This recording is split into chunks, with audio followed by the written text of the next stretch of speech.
नमस्कार दोस्तों, किरण की कहानी में आपका स्वागत है। आज जो सच्ची घटना मैं आपको सुनाने जा रही हूँ यह राजस्थान प्रदेश के एक जिले दौसा की है। दौसा जिले में ही मेहदी बालाजी एक धार्मिक स्थल है। यहाँ दूर दराज के लोग दर्शन करने के लिए आते हैं। ऐसे ही एक व्यक्ति जिसका नाम सूरज प्रसाद गुप्ता होता है, उसकी पत्नी उर्मिला देवी होती है और एक बेटी जिसका नाम आरती होता है। तीनों ही बालाजी में दर्शन करने के लिए जाते हैं। दर्शन करने के बाद वे बाजार में घूम रहे थे। घूमते घूमते समाधि वाली गली में बम्बई वाली धर्मशाला के पास पहुंच जाते हैं। उसके ठीक सामने धार्मिक किताबों और तस्वीरों की एक दुकान होती है। जब वे वहां पहुंचते हैं तो आरती तस्वीरें देखने लगती है और अलग अलग तस्वीरों के मोल भाव करने लगती। सामने दो लड़के खड़े होते हैं। एक का नाम गोपाल सैनी और दूसरे का नाम सोनू सैनी होता है। दरअसल सोनू सैनी ही आरती को तस्वीरें दिखा रहा था। बातचीत के दौरान दोनों की नजरें मिलती हैं। उन्होंने कभी कल्पना भी नहीं की थी कि ऐसा होगा। जैसे ही नजरें मिलती हैं यानी दोस्ती हो जाती है। दोस्ती कब कुछ ही पलों में प्यार में बदल जाती है, उन्होंने कभी सोचा भी नहीं था। जिसके बाद दोनों एक दूसरे का नंबर ले लेते हैं और बातचीत का सिलसिला शुरू कर देते। लड़की अपने घर वापस आ जाती है और लड़का अपनी दुकान पर काम करता रहता है। बातचीत का सिलसिला लगातार चलता रहता है।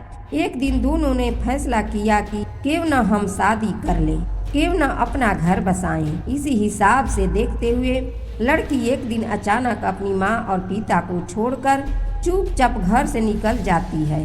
5 सितंबर 2015 की रात जब लड़की अचानक से गायब हो जाती है तो उसके माता पिता उसे हर जगह तलाशने की कोशिश करते हैं, लेकिन 8 सितंबर 2015 को लड़की का अपने पिता के पास फोन आता है। वह कहती है, बांदी कुई कोर्ट में जाकर मैंने सोनू सैनी नाम के लड़के से शादी कर ली है। अब मैं उसी के साथ रहूंगी और उसी के साथ अपना जीवन व्यतीत करूंगी। वह अपने पिता को गांव का पता वगैरह सब कुछ बता देती है और कहती है, परेशान न होना, मैं अपनी नई दुनिया में पूरी तरह से खुश हूँ। यह सुनकर उसके पिता ने किसी तरह खुद को संभाल लिया। इसके बाद सोनू सैनी अपनी पत्नी आरती को लेकर अपने घर आता है। घर आने के बाद वह अपने परिवार को बता देता है कि उसने इस लड़की से शादी कर ली है। सब कुछ ठीक ठाक चल रहा था, लेकिन 8वें दिन वह लड़की अचानक से लापता हो जाती है, गायब हो जाती। उसको गांव के हर एक हिस्से में ढूंढा जाता है, तलाश किया जाता है, लेकिन उस लड़की का कहीं कोई अता पता नहीं चलता। तभी सोनू सैनी अपने ही ससुर को फोन करता है और फोन करने के बाद कहता है वह 16 सितंबर 2015 से अचानक लापता हो गई है। मैंने उसको हर जगह तलाश करने की कोशिश की। क्या आरती तुम्हारे पास है या नहीं? जब उस लड़की के पिता को यह बात पता चलती है तो उनका रो रो कर बुरा हाल हो जाता है। सूरज प्रसाद गुप्ता और उसकी पत्नी उर्मिला देवी दोनों अपनी बेटी को तलाश करने की तमाम कोशिशें कर रहे थे, लेकिन उसका भी कहीं कोई अता पता नहीं चल रहा था। तभी सूरज प्रसाद गुप्ता अपनी पत्नी को लेकर वृंदावन कोतवाली यानी उत्तर प्रदेश के जिला मथुरा की वृंदावन कोतवाली में जाता है और जाकर कहता है, मेरी बेटी अचानक से लापता हो गई है, उसकी तलाश करा दीजिए। पुलिस ने मुकदमा को दर्ज कर लिया, लेकिन इस मामले को उतनी गंभीरता से नहीं लिया जितनी गंभीरता से लेना चाहिए। आखिरकार इस घटनाक्रम को यानी उसकी बेटी के गायब हुए 6 महीने का समय बीत जाता है। जैसे ही 6 महीने बीतते हैं उसके बाद वह बुजुर्ग आदमी जिसका नाम सूरज प्रसाद गुप्ता होता है अखबार पढ़ रहा था। अखबार पढ़ते पढ़ते उसे एक खबर मिलती है कि उत्तर प्रदेश के जिला मथुरा के मगोरा थाना क्षेत्र में एक लड़की की लाश मिली है। लड़की की उम्र लगभग 32 के आसपास रही होगी। तभी वह व्यक्ति सीधा थाने पहुंचता है और वहां जाकर कहता है, साहब, हो न हो यह मेरी ही बेटी है। उस लड़की की लाश को कोई पहचानने वाला नहीं था, उसकी कोई दावेदारी करने वाला नहीं था, कोई उस तक पहुंच नहीं रहा था। जैसे ही सूरज प्रसाद गुप्ता वहां पहुंचता है, पुलिस ने थोड़ी राहत की सांस ली। आखिरकार पुलिस ने इस मामले की जांच पड़ताल शुरू कर दी। सीधा पुलिस की टीम मेहदीपुर बालाजी जाती है और वहां से सोनू सैनी और उसके दोस्त गोपाल सैनी को हिरासत में ले लेते, क्योंकि गोपाल सैनी का नाम भी उस FIR में दर्ज कर लिया गया था।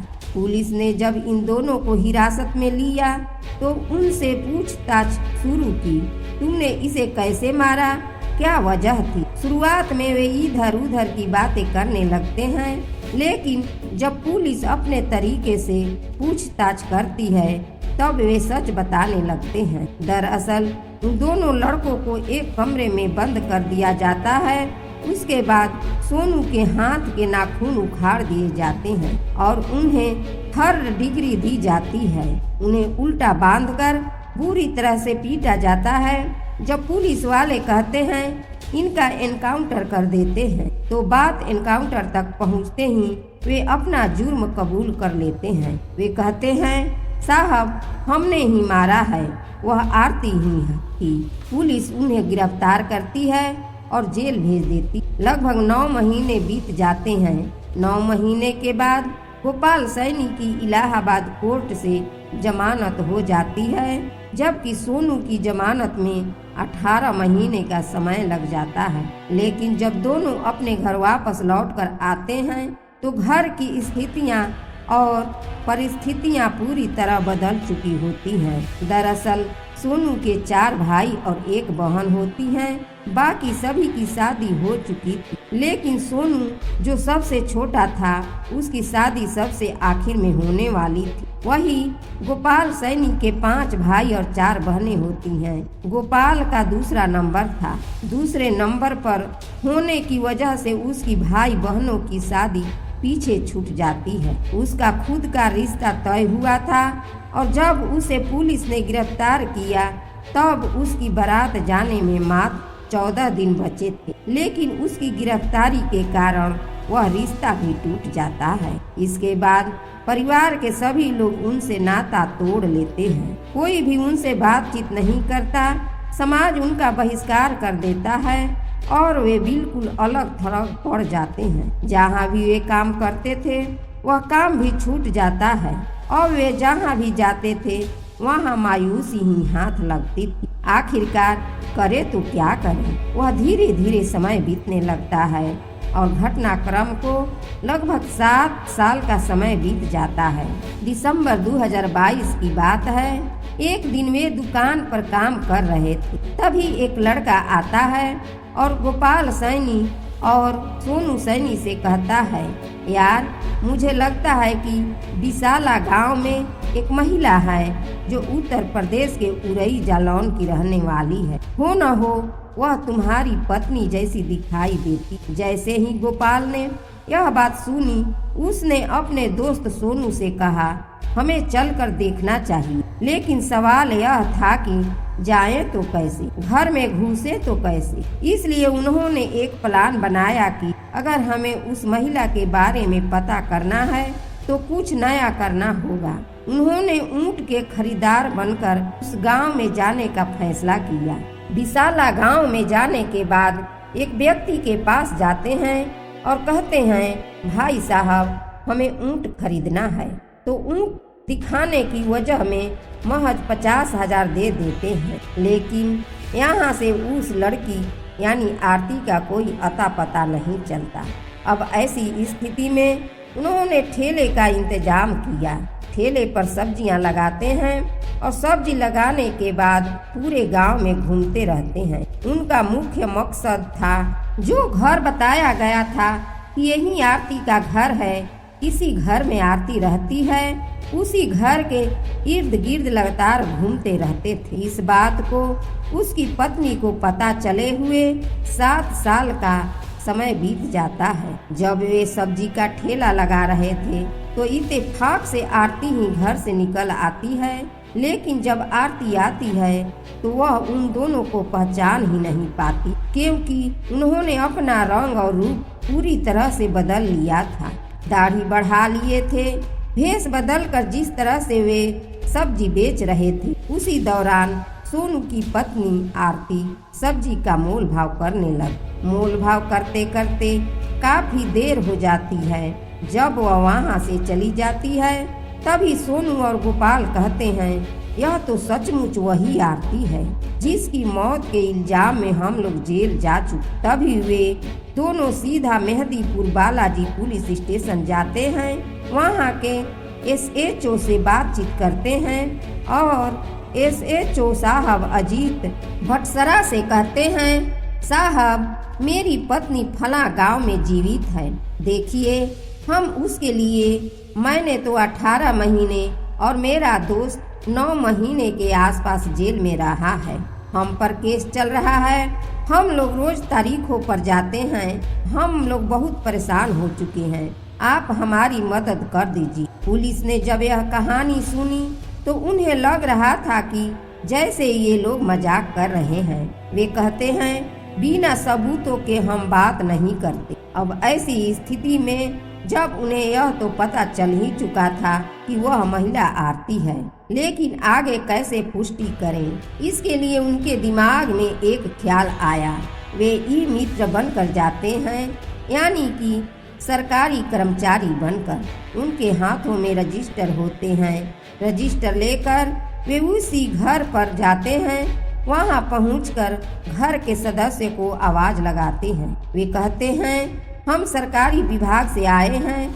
सरकार की तरफ से शौचालय की एक योजना आई है और आपको यकीन नहीं होगा, शौचालय बनाने के लिए सरकार आपको 2 लाख रुपया का अनुदान देगी। जैसे ही 2 लाख रुपया का नाम सुनते हैं, वह व्यक्ति कहता है, सबको तो बहुत कम पैसे मिलते हैं, तुम हमको 2 लाख की बात क्यों कर रहे हो? उन्होंने कहा, लकी ड्रा निकला जाएगा और लकी ड्रा में आपका नाम अगर निकल आता है तो देख लेना, आपको 2 लाख रुपए मिल जाएंगे। इस तरह की बातचीत करके वे उस व्यक्ति को अपनी बातों में उलझा देते हैं। इसके लिए वे कहते हैं, हमें करना क्या होगा? वे कहते हैं, सिर्फ आपको इतना बताना है कि आपके घर में कितने सदस्य रहते हैं, उनकी ID प्रूफ देनी हो। साथ ही आपके घर पर 1 महीने में कितने मेहमान आते हैं, उनके बारे में जानकारी देनी होगी। जैसे ही झूठ का एक जाल बुना जाता है, उस महिला का ससुर उसमें फंस जाता है। घर में आने वाले जितने भी मेहमान होते हैं, उनके बारे में जानकारी देता है। साथ ही घर के हर सदस्य एक सदस्य के बारे में न केवल जानकारी देता है, बल्कि प्रूफ भी देता है कि इस घर में इतने सदस्य रहते हैं, जैसे आधार कार्ड, पैन कार्ड या कोई अन्य दस्तावेज, जिससे यह साबित हो सके कि घर में कितने सदस्य रहते हैं। आखिरकार उन डिटेल्स को लेने के बाद जैसे ही वे पन्ने पलट रहे थे, पन्ने पलटते पलटते पता चलता है कि जिस महिला की तस्दीक करने के लिए आए हैं, जिसका नाम आरती है, वह वाकई आरती ही है, जिसका एड्रेस उरई जालौन लिखा हुआ था। दरअसल आरती के पिता उरई जालौन के रहने वाले थे। वे कुछ समय के लिए मथुरा वृंदावन में आकर रहने लगे थे। वहीं से वे बालाजी दर्शन करने के लिए आए थे और दर्शन करने के बाद वापस मथुरा वृंदावन चले गए थे। लेकिन जब आरती की शादी हुई तो उसने महिला ने अपने एड्रेस में उरई जालौन ही लिखवाया था, जब उसने कोर्ट मैरिज की थी। आखिरकार SHO अजीत भट्सरा के पास जाकर कहते हैं, साहब ये रहे पूरे डॉक्यूमेंट्स उस घर के। अब ऐसी स्थिति में HSO ने मथुरा की STF से संपर्क किया और कहा, तुम्हारा एक केस है जो साल 2015 में हुआ था। एक महिला का मर्डर हो गया था, जिसमें तुमने खुलासा भी कर दिया था और आरोपियों को जेल भेज दिया था। लेकिन वह महिला मरी ही नहीं थी, वह तो जिंदा है।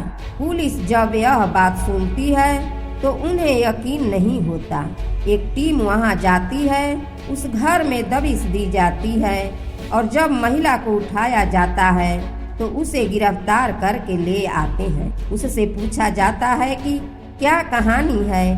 तब वो महिला बताती है कि 3 दिन के बाद ही उसे पता चल जाता है कि इस घर की आर्थिक स्थिति ज्यादा अच्छी नहीं थी, इसलिए उसको लगता था कि जब उसने शादी की थी उसे प्यार हुआ था, लेकिन वो प्यार नहीं था, बल्कि उसे लग रहा था कि वह यहाँ खुश नहीं रहेगी। उसके पास सारी सुख सुविधाएं वगैरह सब कुछ होंगी, लेकिन यहाँ आने के बाद उसने कहा मुझे पैसे चाहिए, 50,000 मुझे रुपया चाहिए।